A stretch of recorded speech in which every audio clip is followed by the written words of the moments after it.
దేవునికి స్తోత్రం అండి. కూడి వచ్చినందరికీ ప్రభువైన యేసుక్రీస్తు వారి అతి శ్రేష్టమైన నామమున హృదయపూర్వకమైన వందనాలు తెలియజేస్తున్నాను. కొద్ది నిమిషాలు మనం దేవుని యొక్క వాక్య భాగాన్ని మనం ధ్యానం చేద్దామండి. యెహోషువ గ్రంథము 3వ అధ్యాయం. యెహోషువ గ్రంథము 3వ అధ్యాయము 7వ వచన భాగాన్ని మనం చదువుదాం. యెహోషువ గ్రంథము 3వ అధ్యాయము 7వ వచనం. అప్పుడు యెహోవా యెహోషువతో ఇట్లా నేను మోషేకు తోడై ఉండినట్లు నీకును తోడై ఉందునని ఇశ్రాయేలీలందరూ ఎరుగునట్లు నేడు వారి కన్నుల ఎదుట నిన్ను గొప్ప చేయ మొదలు పెట్టేదను. చాలండి, నేను కొన్ని మాటలు పలుకుతాను, మీరు నేను పలికిన మాటల్ని పలకండి. నేను నిన్ను గొప్ప చేయ మొదలు పెట్టెదను.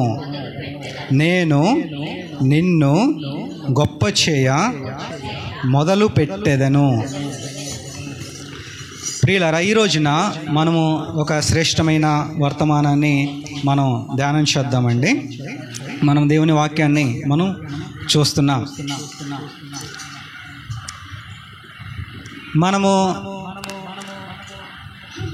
కొన్ని విషయాలను మనం చూసినప్పుడు మనం ఇతరులని ఈ విధంగా అడుగుతాం, ఏమండి పలాని కార్యక్రమాన్ని మీరు మొదలు పెట్టారా అని అడుగుతాం. ఉదాహరణకి పిల్లల పెళ్ళి, కుమారుడిదో కుమార్తెదో వివాహ సంబంధం కుదిరింది, మీరు పలాని డేట్ పెట్టుకున్నారు, మే 20వ తారీఖున లేదా మే 25వ తారీఖున పెళ్ళి డేట్ పెట్టుకున్నారు, ఒక వారం రోజులు టైం ఉంది. మనల్ని ఇతరులు అడుగుతారు, ఏమని అడుగుతారనంటే, అమ్మా పెళ్లి పనులు మొదలు పెట్టావా అమ్మా అని అడుగుతారు. అలాగే గవర్నమెంట్ వాళ్ళు మనకు ఒక స్థలాన్ని ఇచ్చారు, అందరూ వేసేసుకుంటున్నారు, మనం కాస్త ఆగిపోయాము. ఆ స్థలాన్ని చూసిన వాళ్ళందరూ మన ఖాళీ స్థలాన్ని చూసి మనల్ని ఇలా అడుగుతారు, మనం ఇంకా స్టార్ట్ చేయలేదా, ఇంకా నువ్వు మొదలు పెట్టలేదా అని అడుగుతూ ఉంటారు. అంటే ఏదైనా పనిని మనము దాని గురించి మనం ఆలోచించినప్పుడు ఇంకా మొదలు పెట్టలేదా అని అడుగుతాం, అంటే ఇంకా స్టార్ట్ చేయలేదని అడుగుతాం. ప్రార్థనలు అయినా సరే ఇంటి దగ్గర ఇంకా ప్రార్థన మొదలు పెట్టలేదా అని అడుగుతూ ఉంటాం. అలాగే ప్రియులారా, ఒక వ్యక్తిని దేవుడు దీవించాలి అని అనుకున్నప్పుడు, ఒక వ్యక్తిని దేవుడు ఆశీర్వాదించాలి అని అనుకున్నప్పుడు అది ఒక్క రోజులో జరిగే పని కాదు, కానీ అది కొన్ని రోజులు టైం పట్టొచ్చు, కొన్ని సంవత్సరాలు సమయం ఆయన తీసుకోవచ్చు. అయితే ఆ దేవుడు కూడా ఏం చేస్తాడు అని అంటే, ఆ వ్యక్తిని దీవించాలనుకున్నప్పుడు, ఆ కుటుంబాన్ని ఆశీర్వదించాలి అని అనుకున్నప్పుడు ఆయన కూడా మొదలు పెడతాడంటండి. దేవునికి స్తోత్రం చెప్దామా అండి?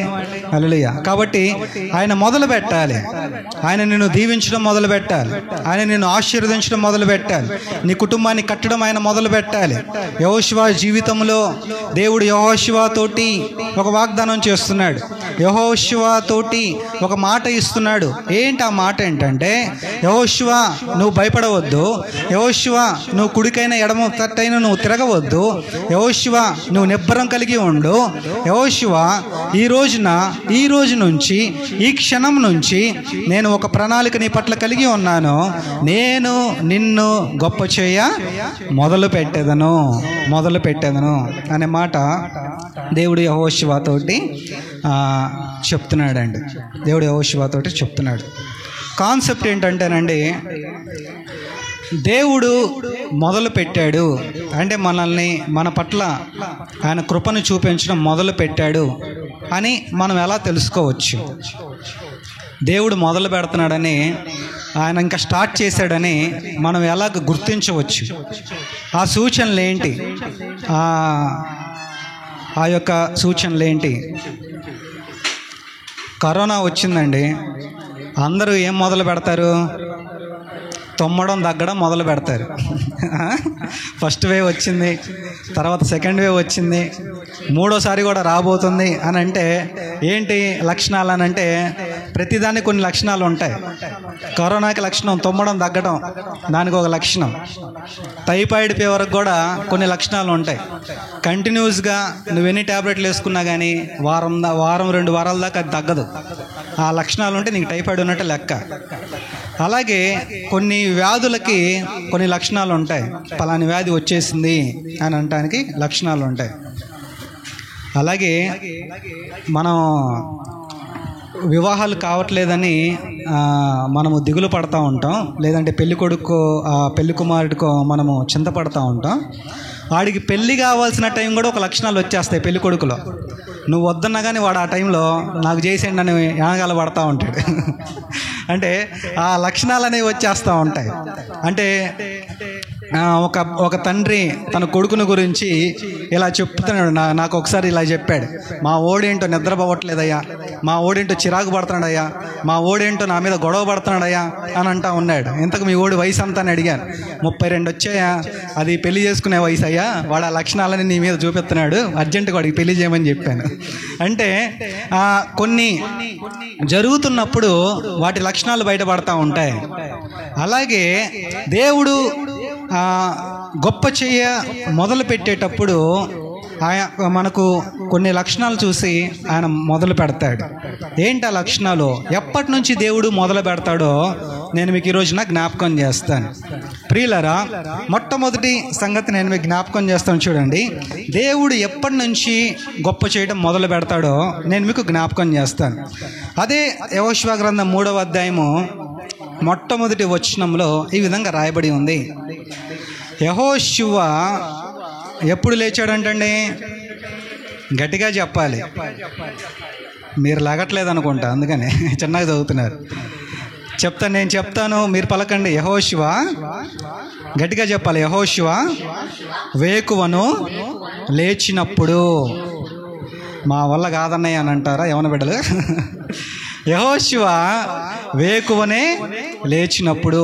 వేకువని లేచినప్పుడు అంటే ఏదో వేకువని అంటే ఉదయాన్నే లెగటం అని నేను చెప్పట్లేదు, కానీ ఇక్కడ జాగ్రత్త గమనించండి.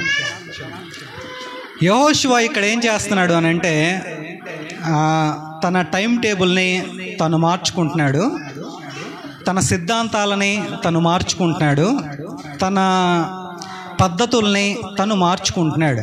అంటే తన జీవన విధానాన్ని తను మార్చుకుంటున్నాడు. వేకువనే లేచి దేవుని గణపరుస్తున్నాడు, దేవుని స్తుతిస్తున్నాడు, దేవుని కోసం కనిపెట్టుకుంటున్నాడు, దేవుని కొరకు అతడు యెహోషువ ఎదురు చూస్తున్నాడు, దేవుని కార్యాల కొరకు అతడు ఎదురు చూస్తున్నాడు. ప్రియులారా, మన అనుదిన జీవితంలో మనం మార్చుకోవాల్సినవి చాలా ఉన్నాయి. మన పద్ధతులు మనం మార్చుకోవాలి, మన టైం టేబుల్ మనం మార్చుకోవాలి. నువ్వు ఇలాగే ఉంటున్నావు అంటే కారణం ఏంటంటే నీ విధానం ఇలాగా ఉంది కాబట్టి దేవుడు ఇలాగే ఉంచుతున్నాడు. నువ్వు మారు, దేవుడు ఆయన కూడా మారుతాడు. ఒకసారి భార్య భర్తలు గొడవ పడతా భార్య భర్తని ఇలాగా అంటుందంట, నువ్వు మారయ్యా, నువ్వు ఎప్పుడు మారుతావు అని అంటే భర్త అంటున్నాడంట, నువ్వు మారితే నేను కూడా మారుతాను అన్నాడంట. నువ్వు మారితే నేను కూడా మారుతాను అన్నాడంట.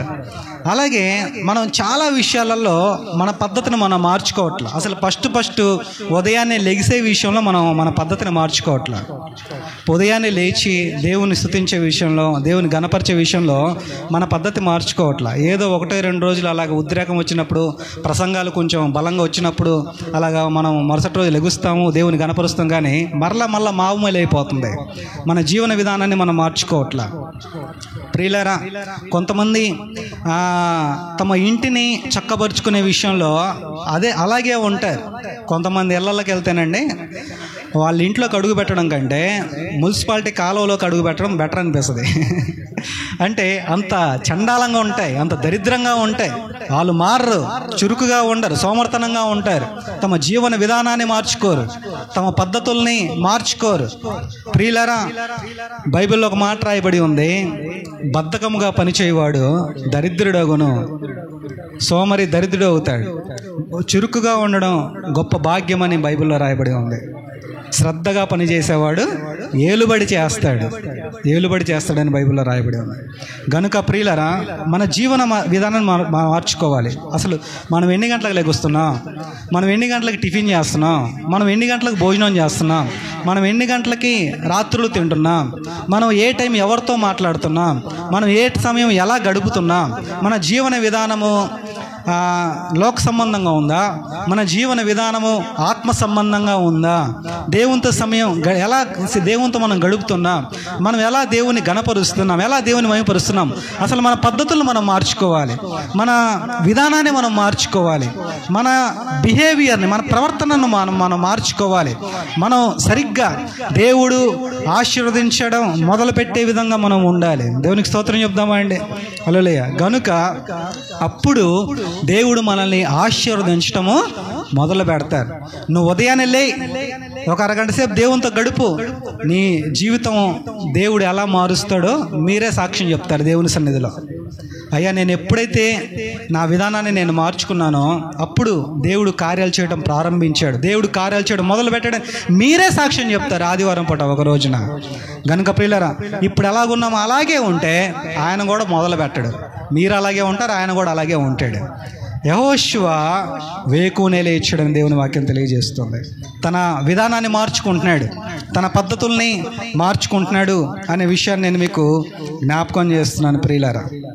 రెండవదిగా యెహోషువ ఏం చేస్తున్నాడు, దేవుడు ఎప్పటి నుంచి ఆశీర్వదించడం మొదలు పెట్టాడో నేను మీకు జ్ఞాపకం చేస్తాను. చూడండి, అదే యెహోషువ గ్రంథం 3వ అధ్యాయం 1వ వచనంలో యెహోషువ వేకునే లేచినప్పుడు అతడును ఇశ్రాయేలీయులందరూ షిత్తీము నుండి బయలుదేరి అనే మాట రాస్తాడు. ఎక్కడి నుంచి బయలుదేరారంటండి? షిత్తీము అనే ప్రాంతం నుంచి బయలుదేరారు. దేవుడు ఈ మాట ఎప్పుడు చెప్తున్నాడు అని అంటే, వాళ్ళు షిత్తీము నుండి బయలుదేరి యోర్దాను అనే నది ప్రాంతం దగ్గరికి ఇశ్రాయేలీలందరూ, యెహోషువ ఇశ్రాయేలీలందరూ వచ్చేస్తారు. ముందు వాళ్ళు అంతకుముందు ఎక్కడున్నారు అని అంటే షిత్తీము అనే ప్రాంతంలో ఉన్నారు. ఈ షిత్తీము ఎక్కడుందంటేనండి, మోయాబు అనే దేశంలో ఈ షిత్తీము అనే ప్రాంతం ఉంది. మోయాబు అనే మైదానాలలో ఈ షిత్తీము అనే ప్రాంతం ఉంది. ఇక్కడ నుంచి వాళ్ళు బయలుదేరారు. షిత్తీము అనే ప్రాంతం నుంచి వాళ్ళు బయలుదేరి దేవుడు చెప్పిన స్థలానికి ఇశ్రాయేలీలందరూ, ఆ 20 లక్షల మంది ప్రజలు వచ్చేసారు. అంటే షిత్తీము నుండి వాళ్ళు బయటకు వచ్చేసారు. షిత్తీము నుండి వాళ్ళు బయలుదేరిపోయారు. షిత్తీములో ఉండకుండా షిత్తీమును విడిచిపెట్టేశారు, షిత్తీముని వదిలిపెట్టేశారు. షిత్తీములో నుంచి వాళ్ళు బయటకు వచ్చేసేసారు. షిత్తీములో నుంచి ఎప్పుడైతే బయలుదేరారో అలా బయలుదేరి దేవుడు చెప్పిన యోర్దాను నది దగ్గరికి వచ్చినప్పుడు ఆ యోర్దాను ముందు దేవుడు చెప్తున్న మాట, యెహోషువ నేను నిన్ను గొప్ప చేయ మొదలుపెట్టాను. మనం కూడా షిత్తీము నుండి బయటికి వచ్చి దేవుడు చెప్పిన స్థలానికి వచ్చినప్పుడు దేవుడు మనల్ని గొప్ప చేయ మొదలు పెడతాడు. షిత్తీము నుండి మనం బయటికి రావాలి. షిత్తీము అనే ప్రాంతాన్ని మనం వదిలిపెట్టేసేయాలి. ఏంటయ్యా ఆ షిత్తీము అని అంటే, చూడండి అక్కడ ఏముందో, మనం ఎందుకు అక్కడ నుంచి బయటికి రావాలో దేవుని వాక్యంలో మనం చూద్దాం. సంఖ్యాకాండము 25వ అధ్యాయం, సంఖ్యాకాండము 25వ అధ్యాయము మొదటి వచన భాగంలో ఈ విధంగా రాయబడి ఉంటుంది. మొదటి వచనంలో, సంఖ్యాకాండం 25వ అధ్యాయము మొదటి వచనం, ఇశ్రాయేలీలు షిత్తీములో దిగి ఉండగా ప్రజలు మోయాబురాండ్రతో వ్యభిచారము చేయసాగిరి. ఆ స్త్రీలు తమ దేవతల బలులకు ప్రజలను పిలవగా వీరు భోజనము చేసి వారి దేవతలకు నమస్కరించిరి. అట్లు ఇశ్రాయేలీలు బయల్పెయోరుతో కలుసుకొనినందున వారి మీద యెహోవా కోపము రగులుకొనెను. అప్పుడు యెహోవా మోషేతో ఇట్లనెను, నీవు ప్రజల అధిపతులందరినీ తోడుకొని యెహోవా సన్నిధిని సూర్యునికి ఎదురుగా వారిని ఉరితీయము. అప్పుడు యెహోవా కోపాగ్ని ఇశ్రాయేలు మీద నుండి తొలగిపోవునని చెప్పాను. ఇక్కడ షిత్తీము అనే ప్రాంతంలో ఏం జరిగిందో మనం చూస్తున్నామండి. షిత్తీము అనే ప్రాంతంలో ఏం జరిగిందో చెప్తాను, జాగ్రత్త గమనించండి. ఇశ్రాయేలీలు 40 సంవత్సరాలు మోషే వారిని నడిపించాడు. వాళ్ళు మోయాబు అనే ప్రాంతంలోనికి వాళ్ళు వచ్చారు. ఇంకొన్ని రోజులు ఆగితే కనాను దేశంలోనికి వాళ్ళు వెళ్ళిపోతారు. ఆ ప్రయాణం అంతా అయిపోయి వచ్చింది. అప్పుడు మనకు తెలుసు కదా, బిలాము స్టోరీ అంతా కూడా మనకు తెలుసు కదా. బిలాము వారికి శాపాలు ప్రకటిస్తే అది ఆశీర్వచనంగా దేవుడు మార్చేశాడు. అయితే ఆ మోయాబు రాజు బిలాం దగ్గరికి వచ్చి ఏమన్నాడు అని అంటే, ఇశ్రాయేల్ ప్రయాణాన్ని ఈ మోయాబు రాజు అడ్డుకుంటాడు. వీళ్ళని ఎలాగైనా ఆపేసేయాలి, లేదంటే మనల్ని చంపేసి వీళ్ళు వెళ్ళిపోతారని మోయాబు రాజు ప్లాన్ వేస్తున్నాడు. వాళ్ళని ఎలాగా ఇశ్రాయేలీని ఆపేద్దాము అని ప్లాన్ వేస్తున్నాడు. వాళ్ళ ప్రయాణాన్ని ఆపడానికి మోయాబు రాజు ప్రయత్నం చేస్తున్నాడు. బిలాము వాళ్ళు కూడా అవ్వట్లా. బిలాము ఒక ప్రవక్త, బిలాము శాపం పలుకుతుంటే ఇశ్రాయేలీల మీదకి ఆశీర్వాదం వస్తుంది, అతని వల్ల కూడా అవ్వట్లా. అప్పుడు మోయాబు రాజు బిలాముతో అంటాడు, బిలాము ఏంటి ఇలా ఆపే పరిస్థితి లేదా అని అంటాడు. అప్పుడు బిలాము అంటాడు, వీళ్ళు దేవుని బిడ్డలయ్యా, వీళ్ళని ఆపే పరిస్థితి ఎవరికి లేదు, ఎవరికి అంత దమ్ము ధైర్యం కూడా లేదు, కాబట్టి వీళ్ళని మనం ఆపలేం అని చెప్పేసి వీళ్ళందరూ షిత్తీములో డిస్కస్ చేస్తున్నారు. ఇశ్రాయేలీలందరూ షిత్తీములోనే ఉన్నారు, మోయాబు రాజు షిత్తీములోనే ఉన్నాడు, బిలాము కూడా షిత్తీములోనే ఉన్నాడు. వీళ్ళందరూ అక్కడ డిస్కస్ చేస్తున్నారు. ఈ మోయాబు రాజు బిలాముతో అంటున్నాడు, వీళ్ళని ఆపే పరిస్థితి, వీళ్ళని ఆపలేమా అని అంటే బిలాము అంటున్నాడు, వీళ్ళని ఆపలేం ప్రభువా, వీళ్ళని ఆపలేం రాజా అని చెప్తున్నాడు. ప్రియులారా జాగ్రత్త గమనించండి. అప్పుడు ఏదన్నా ఉంటే కొంచెం సీక్రెట్ ఏదన్నా చెప్పొచ్చు కదా, నీకు ఎదెత్తానని ఆ మోయాబు రాజు అంటా ఉంటే ఒకే ఒక్కటి ఉంది, దాన్ని మరి నువ్వు చేయగలవా అని అడిగాడు. ఏమైనా చేస్తాను చెప్పు అని అంటాడు. అప్పుడు బిలాము ఒక ఐడియా ఇస్తాడు. అదేంటంటే దేనికి పన్నోడు రెండిటికి పడతాడు, ఆ రెండిట్లో ఒకటి వదులుదామని అన్నాడు. దేనికి పన్నోడు రెండిటికి పడతాడు అన్నాడు. ఏంటా రెండు అని అంటే మొట్టమొదటికి వ్యభిచారానికి పడిపోతాడు, రెండవది ధనానికి డబ్బుకు పడిపోతాడు. ఈ రెండిట్లో ముందు ఒకటి వదులుదాము, దానికి పడతారేమో చూద్దామని అంటాడు. అవునా, అయితే దీన్నే ట్రై చేద్దాం, వాళ్ళని ఆపడామని చెప్పేసి మోయాబు రాజు వాళ్ళ స్త్రీలని ఇశ్రాయేలీల మీదకి వదిలేస్తాడు. వదిలేసినప్పుడు ఆ ప్రజలందరూ కూడా ఈ మోయాబు స్త్రీలతోటి వ్యభిచారము చేస్తారు. ప్రియులారా అలాగా వ్యభిచారం చేస్తున్నప్పుడు అక్కడ షిత్తీములో ఏం జరుగుతుంది అని అంటే మొట్టమొదటిగా వ్యభిచారం జరుగుతుంది. షిత్తీములో జరిగే రెండో సంగతి చెప్తాను చూడండి. అదేంటంటే వీళ్ళు వ్యభిచారం చేసిన వాళ్ళు మామూలుగా ఇంకా తప్పైపోయింది ప్రభువా, క్షమించు ప్రభువా అని వీళ్ళు పశ్చాత్తాపడాలి. కానీ వాళ్ళు ఏం చేశారంటే మోయాబు స్త్రీలు వాళ్ళ దేవతల దగ్గరికి తీసుకొని వెళ్ళారు, వాళ్ళ విగ్రహాల దగ్గరికి తీసుకొని వెళ్ళినప్పుడు వాళ్ళు ఆ స్త్రీలు మొక్కమన్నారు, ఆ పురుషులు ఇశ్రాయేలు పురుషులందరినీ మొక్కమన్నారు. మొక్కితేనే మాతో స్నేహం చేస్తాం, మాతో సహవాసం చేస్తామని చెప్పి స్త్రీలు వాళ్ళని మొక్కేటట్లుగా చేశారు. ఆ ఇశ్రాయేలీలందరూ కూడా ఆ విగ్రహాలకి మొక్కేస్తారు. మొదటిగా షిత్తీములో వ్యభిచారం జరిగింది, రెండవదిగా షిత్తీములో విగ్రహారాధన జరిగింది. విగ్రహం జరిగింది. అందుకనే వివాహాలు చేసేటప్పుడు క్రైస్తవ బిడ్డల్ని అన్యులకి ఇవ్వకుండా జాగ్రత్త పడాలి. జాగ్రత్త గమనిస్తే ఇక్కడ మనం చూస్తే మొదటిగా వ్యభిచారం జరిగింది, రెండవదిగా ఏం జరిగింది, విగ్రహారాధన అనేది జరిగింది. మూడవదిగా ఇక్కడ ఏం జరిగిందో చెప్తాను చూడండి. మూడవదిగా ఇక్కడ ఏం జరిగింది అని అంటే మూడవదిగా ఇక్కడ 3వ వచనంలో, సంఖ్యాకాండం 25వ అధ్యాయం 3వ వచనంలో, అట్లు ఇశ్రాయేలీలు బయల్పోయోరుతో కలుసుకొనినందున వారి మీద యెహోవా కోపము రగులుకొనెను. మూడవదిగా దేవుడి కోపం వచ్చేసేసింది. మొదటిగా అక్కడ వ్యభిచారం, రెండవదిగా అక్కడ విగ్రహారాధన, మూడవదిగా అక్కడ దేవుని కోపం రగులుకుంది షిత్తీము అనే ప్రాంతంలో. నాలుగవదిగా ఇక్కడ ఏం జరిగిందంటే దేవుడు వాళ్ళని ఎవరైతే తప్పు చేశారో వాళ్ళకి ఊరేసేయమంటాడు. అంటే అందరూ చాలామంది చనిపోయారు. బైబిల్ లెక్కలు చెప్తున్నాయి 24,000 మంది ఆ సమయంలో చనిపోయారు. అంటే షిత్తీములో ఏముంది అని అంటే మరణం ఉంది. షిత్తీములో ఏముందండి, మరణం ఉంది.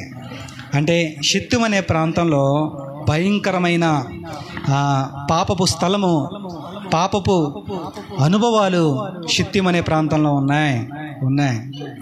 అయితే యెహోషువ ఎప్పుడైతే ప్రజలందరినీ మామూ ఇక్కడ ఉండొద్దురా బాబు, ఇది చాలా డేంజరు, ఇదంతా నాశనం తెచ్చే ప్లేసు, ఇదేదో సొదొమ గొమొర్రా లాగా ఉంది, ఇదేదో చాలా భయంకరంగా ఉంది, ముందెక్కడి నుంచి బయలుదేరదాం పదండ్రా నాయన అని చెప్పి యెహోషువ జనాలందరినీ షిత్తీము నుండి బయటికి తీసుకొచ్చేసాడంటండి. దేవునికి స్తోత్రం చెప్దామా అండి, హల్లెలూయా.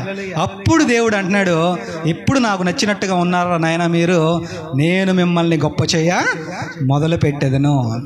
దేవుడు ఎప్పుడు గొప్ప చేయ మొదలు పెడతాడంటేనండి, మనము మన పాపముల నుంచి మనం బయటికి వచ్చినప్పుడు దేవుడు గొప్ప చేయ మొదలు పెడతాడు. మనము మన పాపంలోనే ఉంటాం, మన యొక్క పొరపాట్లలోనే మనం ఉంటాం, మన యొక్క అపరాధంలోనే మనం ఉంటాం. ప్రభువా దీవించు, ప్రభువా ఆశీర్వదించు, ప్రభువా గొప్ప చేయి ప్రభువా అని అంటా ఉంటాం. దేవుడు దగ్గరకు కూడా రాడు. దేవుడు ఎప్పుడు ఆయన వాగ్దానం ఇస్తాడు అని అంటే, షిత్తీము నుండి మనం బయటికి వచ్చినప్పుడు దేవుడు నిన్ను గొప్ప చెయ్య మొదలుపెట్టాను. చాలామంది క్రైస్తవులు ఏం చెప్తారనంటే, మేము వ్యభిచారం చేయట్లేదు కదయ్యా అని అంటారు.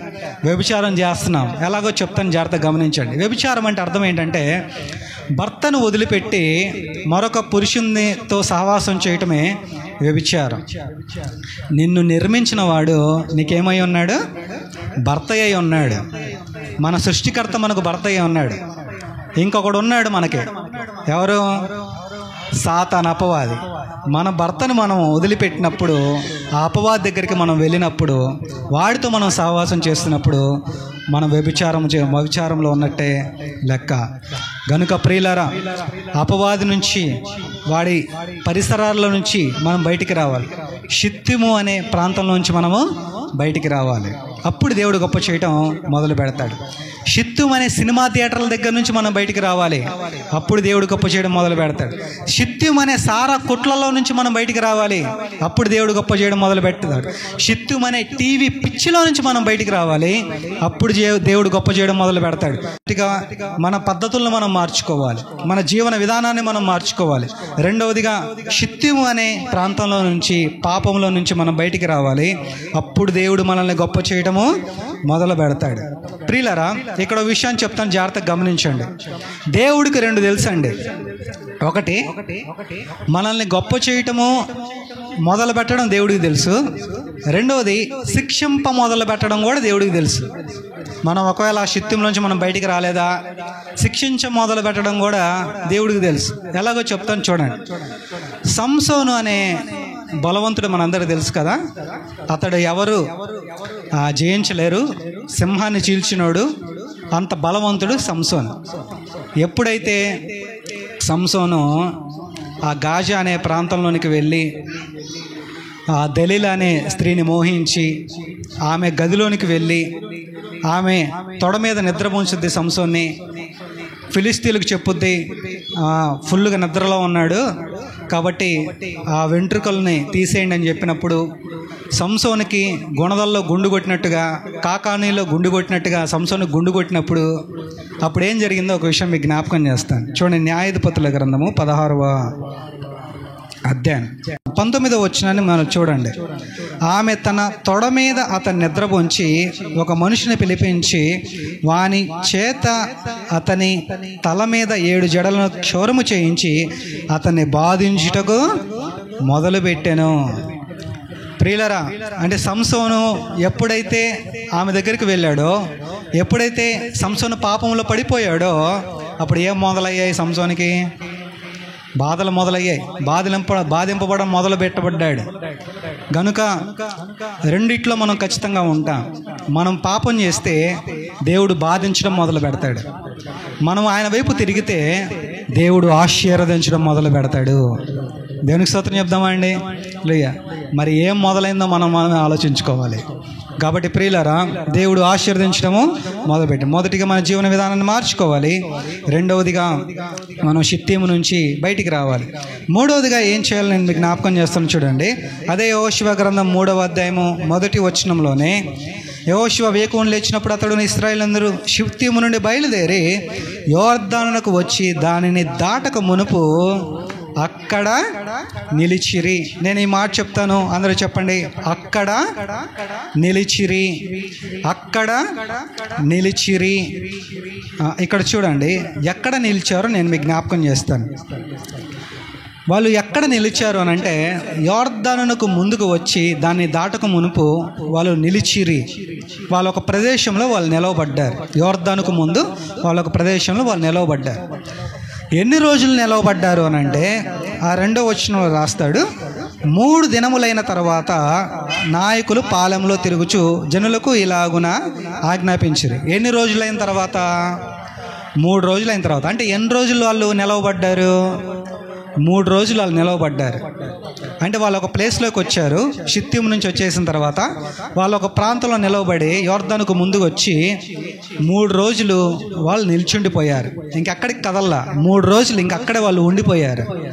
దీన్ని ఏమంటారు అని అంటే, ఎక్కడికి వెళ్ళాలో వాళ్ళు ఇంకా తెలియక దేవుని సన్నిధిలో వాళ్ళు నిలవబడ్డారు. అంటే దేవుడు చెప్పే వరకు వాళ్ళు కనిపెట్టుకొని, దేవుడు ఎక్కడికి వెళ్ళమంటాడో ఆయన స్వరం కొరకు కనిపెట్టుకొని దేవుని సన్నిధిలో వాళ్ళు నిలిచిరి. ప్రార్థనలో వాళ్ళు నిలిచిరి.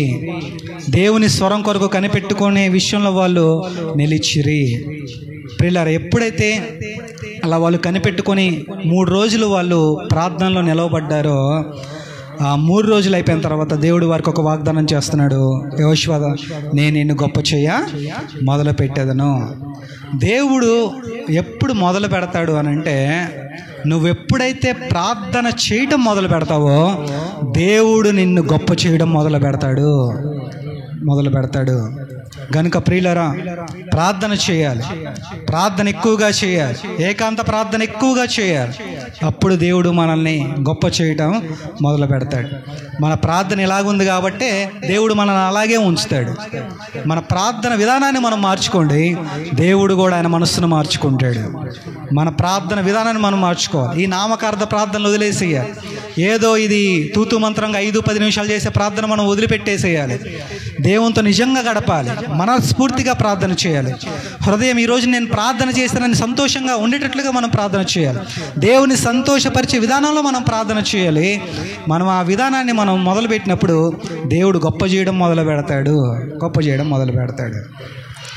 బిల్లీ గ్రహం గారి దగ్గరికి ఆయన చనిపోయే ముందు ఒక విలేకరి వచ్చి ఇలా అడిగిందంట, బిల్లీ గ్రహం గారు, మిమ్మల్ని క్వశ్చన్ అడుగుతానండి, కొంచెం సమాధానం చెప్పండి అని అడిగిందంట. బిల్లీ గ్రహం గారు అంటే పెద్ద మిషనరీ అండి, మంచి సేవకుడు, ప్రపంచంలో పెద్ద సేవకుడు ఆయన.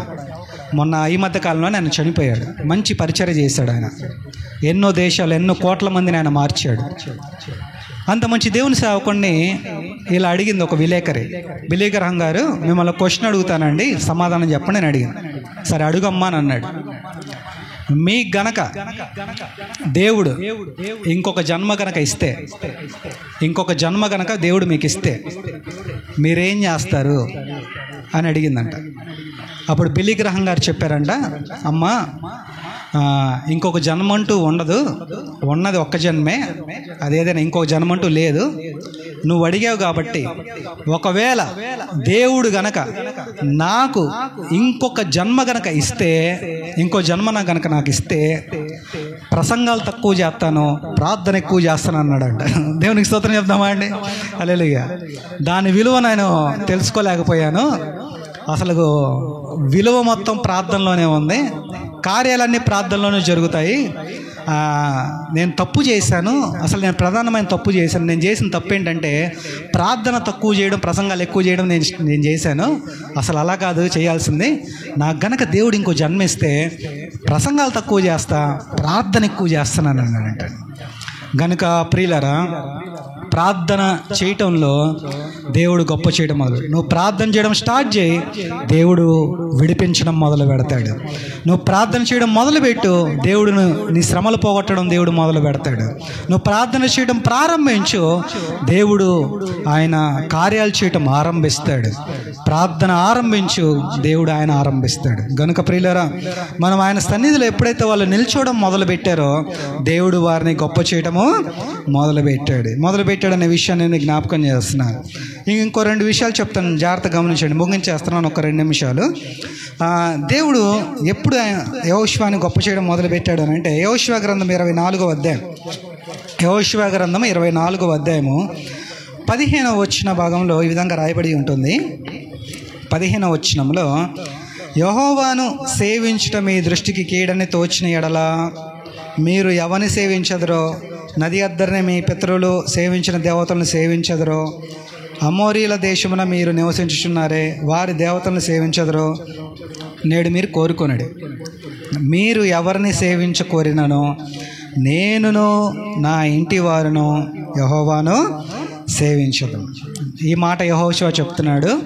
వాళ్ళందరూ ఏమంటున్నారు అని అంటే, బాబు ఎన్నాళ్ళు దేవుని కోసం కనిపెట్టుకొని ఉంటావు, మా రూట్లోకి వచ్చి పలానా దేవత దగ్గరికి వెళ్తే ఒక్క రోజులో ఇవన్నీ జరిగిపోతున్నాయంట, వాళ్ళని మనం ఆరాధింపద్దాం పదమని చెప్పి ఇశ్రాయేలు అందరూ అన్నప్పుడు యెహోషువ వాళ్ళతో అంటున్నాడు, ఏమన్నాడంటే, నేను ఇలాగ అనుకున్నాను, నేను నా హృదయంలో ఇలా తీర్మానం చేసుకున్నాను, మీరెవరికన్నా మొక్కుకోండి, మీరు ఎక్కడికి వెళ్తారో మీ ఇష్టం, మీరు ఏ కొండ ఎక్కుతారో మీ ఇష్టం, మీరు తిరుపతి వెళ్తారో లేదంటే వారధి దగ్గరికి వెళ్తారో లేదంటే ఎక్కడికన్నా షిరిడి వెళ్తారో మీ ఇష్టం, మీరు ఎక్కడికన్నా వెళ్ళండి, నేను మాత్రం యేసయ్య దగ్గరే ఉంటా, నేను మాత్రం ఆయన కోసమే కనిపెట్టుకొని ఉంటా, నేను మాత్రం యేసయ్యనే ఆరాధిస్తా, నేనును నా ఇంటి వారును యెహోవాను సేవించదురు, మీరేటన్నా పోయి బడి చావండి, నేను మాత్రం దేవుణ్ణే ఆరాధిస్తాను అని అంటున్నాడు.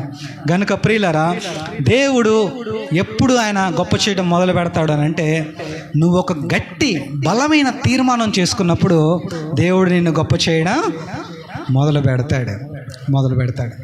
ప్రియులరా, తీర్మానాలు చేసామయ్యా, ఎందుకు చేయలేదు, జనవరి 1వ తారీఖున చాలా చేసామని అంటారు. జనవరి 1వ తారీఖు చేసాం, 2వ తారీఖున వదిలిపెట్టేసాం. తీర్మానాలు ఈ సంవత్సరం అలా చేయాలి ఇలా చేయాలని చాలా చేసి ఉంటాం. ఒక బలమైన తీర్మానం మనకు ఉండాలి. అది ఎలాగా తీర్మానం చేయాలి అని అంటే, అవసరమైతే ఆ తీర్మానం కోసం మనం ఏదైనా చేసేటట్లుగా ఉండాలి. యెహోషువ చేసిన తీర్మానం ఏంటంటే, మీరెటన్నా పోండి, నేనును నా ఇంటి వారిని యెహోవాను సేవించదము. మీరు ఎలాగైనా ఉండండి. మన రక్త సంబంధికులతో మనం ఈ తీర్మానం చేయాలి, మన ఇరుగు పొరుగు వారితో మనం ఈ తీర్మానం చేయాలి, దేవునికి వ్యతిరేకమైనగా ఉన్నవారితో మనం ఈ తీర్మానం చేయాలి. మీరు ఎలాగైనా చేసుకోండి, నేను మాత్రం ఇలాగే చేస్తా, నేను మాత్రం వాక్యానుసారంగా జీవిస్తా, నేను మాత్రం ప్రార్థన చేసుకుంటా, నేను మాత్రం ఇలాగే చేస్తాను అనే విషయాన్ని మనము తీర్మానం చేసుకోవాలి. కనుక చాలామంది చాలా సలహాలు ఇస్తారు, అది చేయి ఇది చేయి, నీకు సమస్య వచ్చినప్పుడు నువ్వు అక్కడికి వెళ్ళి ఇక్కడికి వెళ్ళని నీకు సలహాలు ఇస్తూ ఉంటారు. అయితే మనం ప్రయత్నాలు చేయాలని కాదనట్లేదు, కానీ ఒకటి మనం తీర్మానం చేసుకోవాలి. అదేంటంటే, మీరు ఎటన్నా వెళ్ళిపోండి, అయితే నేనును నా ఇంటి వారిని యెహోవాను సేవించదము. మీరు ఏ ఆచారాలన్నా మీరు పాటించండి, మీరు వేటి వైపన్నా మీరు పరిగెత్తండి, నేనును నా ఇంటి వారిని యెహోవాను సేవించదు. అట్లాగా మన ఇంటోళ్ళం మనం దేవుని సన్నిధిలో మనం కూర్చున్నప్పుడు దేవుడు మన కుటుంబాన్ని ఆశీర్వదించడం ప్రారంభిస్తాడు, దేవుడు మనల్ని గొప్ప చేయటం మొదలు పెడతాడు అనే విషయాన్ని నేను మీకు జ్ఞాపకం చేస్తున్నాడు. ఇది మూడవ సంగతి.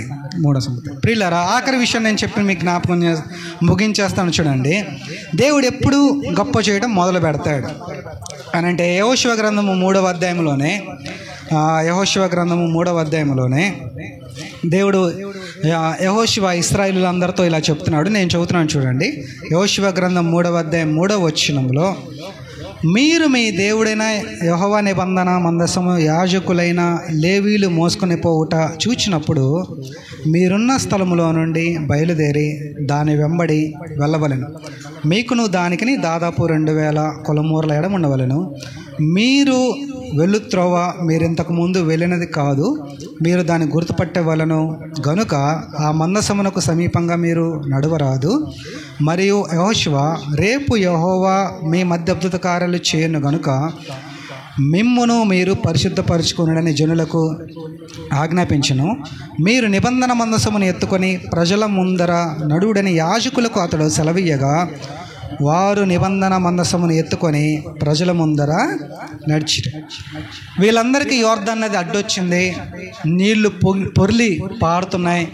దేవుడు చెప్తున్నాడు, యెహోషువ, యాజకులందరూ మందసాన్ని భుజాన పెట్టుకోండి, మందసం ముందు నడవాలి, యాజకులు ముందు నడవాలి, ప్రజలందరూ యాజకులు వెనకాల వెళ్ళాలి అని ప్రజలతో చెప్పని అన్నాడు. యెహోషువ వాళ్ళందరితో చెప్తున్నాడు, యాజకులు ముందెళ్ళాలి, దేవుని మందసం ముందెళ్ళాలి, మీరందరూ వెనకాల వెళ్ళాలి. అలాగ ముందు యాజకులు మందసాన్ని పట్టుకొని యోర్దానుని అడుగు పెట్టినప్పుడు యోర్దాను 2గా చీలిపోతుంది. అప్పుడు మీరందరూ ఆ సమస్యలో నుంచి మీరు దాటి వెళ్ళిపోతారు అని చెప్పినప్పుడు దేవుడు అక్కడ అద్భుత కార్యం చేస్తాడు, ఆశ్చర్యకార్యం చేస్తాడు. దేవుడు అక్కడ వాగ్దానం చేస్తాడు, మిమ్మల్ని నేను గొప్ప చేయ మొదలుపెట్టేది అని అంటాడు. దేవుడు ఎప్పుడు గొప్ప చేయడం మొదలు పెడతాడంటేనండి, జాగ్రత్తగా గమనించండి. యాజకులు ఏం మోస్తున్నారు? యాజకులు ఏం మోస్తున్నారండి? మందసాన్ని మోస్తున్నారు. మందసము యేసు ప్రభువుకి దేవునికి మందసం సాదృశ్యంగా ఉంది. దేవుని సన్నిధికి మందసం సాదృశ్యంగా ఉంది. ప్రజల వెనకాల వెళ్ళిందా, ముందెళ్ళిందా? మందసం ముందెళ్ళింది. దాని వెనకాల వీళ్ళు నడుస్తున్నారు. మందసాన్ని ఎవరు మోస్తున్నారు? యాజకులు మోస్తున్నారు. అంటే యాజకులు వెనకాల ఉన్నారు, ముందున్నారా? ప్రజలు వెనకాల ఉన్నారు, ముందు యాజకులు ఉన్నారు. యాజకులు అంటే పాస్టర్లు, దైవజనులు. జాగ్రత్త గమనించండి. ఇక్కడ ఏం జరుగుతుందంటే ప్రజలందరూ ముందు దేవుని పెట్టుకున్నారు, ముందు యాజకుల్ని పెట్టుకున్నారు. ప్రథమ స్థానాన్ని వాళ్ళకి ఇచ్చారు, అంటే విలువ ఇచ్చారు. దేవుడు ఎప్పుడు గొప్ప చేయడం మొదలు పెడతాడనంటే నువ్వు దేవునికి, దేవుని సేవకులకు, దేవుని సన్నిధికి, దేవుని పరిచారకులకు నువ్వు విలువ ఇచ్చినప్పుడు దేవుడు తన విలువేంటో చూపిస్తాడు. దేవునికి స్తోత్రం చెప్దామండి. హల్లెలూయా. గనుక మనం విలువ ఇవ్వాలి. మనము విలువ ఇవ్వటం అంటే అర్థం ఏంటంటే మనం గౌరవించాలి. ఇక్కడ దేవుని సన్నిధి ఉంది కాబట్టి నీవు దేవుని మందిరమునకు పోవునప్పుడు నీ ప్రవర్తన జాగ్రత్తగా చూచుకొనుము అని దేవుని వాక్యం తెలియజేస్తుంది. కాబట్టి దేవుని సన్నిధి పలాని చోట ఉంది కాబట్టి మనము దేవుని సన్నిధికి విలువ ఇవ్వాలి, గౌరవం ఇవ్వాలి. అలాగే దైవజనులకు కూడా మనం విలువ ఇవ్వాలి. ఇప్పుడు దేవుని సేవకుల్లో చాలామంది తప్పులు చేసే వాళ్ళు ఉంటారు, పాపంలో ఉన్న వాళ్ళు ఉంటారు. వాళ్ళని మనం తీర్పు తీర్చకూడదు, అది దేవునికి అప్పచెప్పేసేయాలి. దేవుడు చూసుకుంటాడు. మనం ద్వేషించకూడదు, వాళ్ళని ద్వేషించకూడదు, చేదరించకూడదు. మనం విలువ ఇవ్వాలి. ఇప్పుడు ఉదాహరణకి దావీదుని దేవుడు గొప్ప చేయడం ప్రారంభించాడు. దావీదులో ఒక లక్షణం ఉందండి, అదేంటంటే సౌలు తరుముతున్న దావీదు సౌలుకి ఏమిచ్చాడో చెప్పనండి? విలువ ఇచ్చాడు. అమ్మో దేవుడు అభిషేకించినాడు కాబట్టి అతని జోలు నేను వెళ్ళకూడదని. కాబట్టి ప్రియులరా, మనము ఆ సౌలు పడిపోయినోడే కానీ దావీదు విలువిస్తున్నాడు కాబట్టి ఎవరిని మనం పక్కన పెట్టకూడదు. ప్రతి దేవుని సేవకుడిని, ప్రతి పరిచారకుడిని, ప్రతి స్థలాన్ని కూడా మనము చిన్న చర్చ పెద్ద చర్చ అని కాదు, అది ఇంట్లో జరిగేదా, వీధిలో జరిగేదా, వరండాలో జరిగేదా అనేది కాదు. అక్కడ 2-3 కూడుకున్నారంటే అక్కడ ఏమున్నట్టు లెక్క? దేవుని సన్నిధి ఉన్నట్టు లెక్క. కాబట్టి విలువ ఇవ్వాలి. ఈ ప్రార్థన స్థలాలకి నువ్వు విలువ ఇచ్చినప్పుడు దేవుడు నిన్ను గొప్ప చేయటం మొదలు పెడతాడు. అక్కడ యెహోషువ విలువిస్తాడు, యాజకులకు విలువిస్తాడు, మందసానికి విలువిస్తాడు. వాళ్ళు ముందు నడుచుకుంటూ వెళ్తారు, దేవుడు అక్కడ గొప్ప కార్యాలు చేస్తాడు. దేవుడు ముందు వెళ్తే అంతా కార్యాలు గొప్పగా జరుగుతాయండి. నేను నీ ముందర పోవచ్చు, మెట్టగానున్న స్థలములన్నీ కూడా సరళము చేసేదను. దేవుడు ముందెళ్తే దేవుడు చాలా అద్భుత కార్యాలు జరుగుతాయి. వైఎస్ రాజశేఖర రెడ్డి గారు బతుకున్నప్పుడు మా ఊరు వచ్చాడు. నేను అప్పుడే స్కూల్కి వెళ్తున్నా, 4వ తరగతి చదువుతున్నాను. ఆయన రేపు వస్తాడనగా ఆ ముందు రోజే మున్సిపాలిటీ వాళ్ళందరూ ఏం చేశారనంటే రోడ్లు లేని చోట రోడ్లు వేశారు, లైట్లు లేని చోట లైట్లు కట్టారు, గుంతలున్న చోట పూర్తి చేసేశారు, ఎత్తున్న చోట పడగొట్టేశారు, లోతున్న చోట పూర్తి చేసేశారు, రోడ్లన్నీ బంగారమయంలాగా చేసేశారు. తర్వాత రోజు ఆయన వచ్చాడు. దేవుడు ముందెళ్తే ఏం జరుగుద్ది అని అంటే మన లోతులు పూడ్చబడతాయి, మన ఎత్తులు పడగొట్టబడతాయి, మన దారులు ముళ్ళ కంపలన్నీ దేవుడు కొట్టేసేస్తాడు, రహదారిని వేస్తాడు, దేవుడు మనల్ని నడిపిస్తాడు. కాబట్టి ప్రియులారా, దేవుడు మన ముందు వెళ్ళాలంటే ముందు ఆయనకు మనము విలువ ఇవ్వాలి, ఆయన గౌరవించాలి, ఆయనకు లోబడి ఉండాలి, భయభక్తులు కలిగి ఉండాలి. అప్పుడు నువ్వెప్పుడైతే ఆయనకు విలువిస్తావో, ఆయనకి ప్రథమ స్థానాన్ని నువ్వు ఇస్తావో, అప్పుడు దేవుడు నిన్ను గొప్ప చేయ మొదలు పెడతాడు. యెహోషువ నేను ఇదిగో, ఆ మాట మనం చూస్తున్నాం చూడండి. యెహోషువ గ్రంథం 3వ అధ్యాయం. ఇవన్నీ జరిగిన తర్వాతనే దేవుడు యెహోషువతో చెప్తున్నాడు. యెహోషువ గ్రంథం 3వ అధ్యాయం 7వ వచనం చదవండి. 7వ వచనం. అప్పుడు యెహోవా యెహోషువతో ఇట్లా నేను మోషేకు తోడైండినట్లు నీకును తోడైందునని ఇశ్రాయేలు అందరూ ఎరుగునట్లు నేడు వారి కన్నుల ఎదుట నిన్ను గొప్ప చేయ మొదలు పెట్టేదను. ప్రియులరా, నా ఆఖరి మాటలు జాగ్రత్తగా గమనించాను. మన పద్ధతులన్నీ మార్చేసుకోవాలండి. మనం ఇలాగ సోమర్తనంగా ఉండకూడదు. దేవుని విషయంలో చురుకుగా ఉండాలి. ప్రార్థన అంటే వెంటనే మోకాలు వేసేసి దేవుని సన్నిధిలో సాగిలపడాలి, పరుగులేడాలి, హుషారుగా ఉండాలి, దేవుని పట్ల ఆసక్తి ఉండాలి. మన విధానాన్ని మార్చేసుకోవాలి, మన పద్ధతులు మనం మార్చేసుకోవాలి. అలాగే శిత్యంలోంచి మనం బయటకు వచ్చేసేయాలి. దేవునికి ఇష్టం లేని, దేవుని కోపం పుట్టించే స్థలాల నుంచి మనం బయటకు వచ్చేసేయాలి. అలాగే మనం దేవుని సన్నిధిలో నిలబడాలి, ఎక్కువ ప్రార్థన చేయాలి. అలాగే ఒక తీర్మానం చేసుకోవాలి, ఎవరు ఎన్నన్నా పాటించండి, నేను నా ఇంటి వారిని యెహోవాను సేవించమంటట్లుగా ఉండాలి. అలాగే దేవుని సన్నిధికి, దేవుని బిడ్డలకి మనం విలువ ఇవ్వాలి. అలా విలువ ఇచ్చినప్పుడు దేవుడు చేస్తున్న వాగ్దానం ఏంటంటే, అప్పుడు దేవుడు చెప్తున్నాడు యెహోషువతోటి, నేడు నేను నిన్ను గొప్ప చేయ మొదలు పెట్టేదను. దేవుడు ఈ అనుభవంలోనికి మనల్ని నడిపించి మనల్ని, మన కుటుంబాలని గొప్ప చేయ మొదలు పెట్టునుగాక. ఆమేన్.